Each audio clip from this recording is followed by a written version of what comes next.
అసలు నిజంగా కృష్ణ పరమాత్మయే లేకపోతే పాండవులు లేనే లేరు.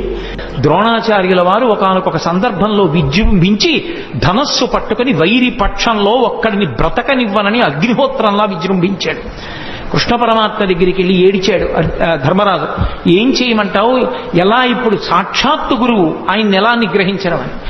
ఒక్కటే కార్యం, భీమసేన నువ్వు వెళ్ళి అవతల వైపు సైన్యంలో అశ్వత్థామ అని పేరు కలిగినటువంటి ఏనుగుంది, నీ గదాదండంతో దాన్ని చంపేసిన తర్వాత గట్టిగా అరువు, అశ్వత్థామ హతః అన్నారు. మంచి యుద్ధం చేస్తున్నాడు ద్రోణాచార్యుల వారు. భీమసేనుడు వెళ్ళి ఆ ఏనుగుని చంపి ఒక పెద్ద అరుపు అరిచాడు, అశ్వత్థామ హతః అన్నాడు. నమ్మలేదు ద్రోణాచార్యుల వారు.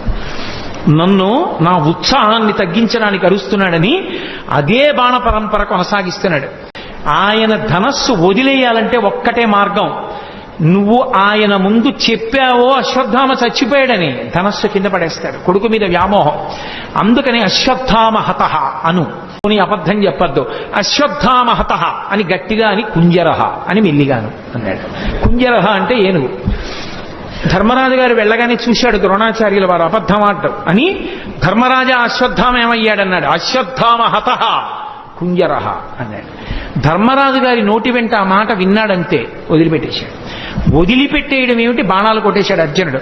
దృష్టజ్యుమ్నుడు ఒక్క దూకి ద్రోణాచార్యుల వారి శిరస్సు కోసేశాడు. ద్రోణాచార్యుల వారు చనిపోయారు. ద్రోణాచార్యుల వారే పడిపోకపోతే యుద్ధంలో గెలిపెక్కడిది?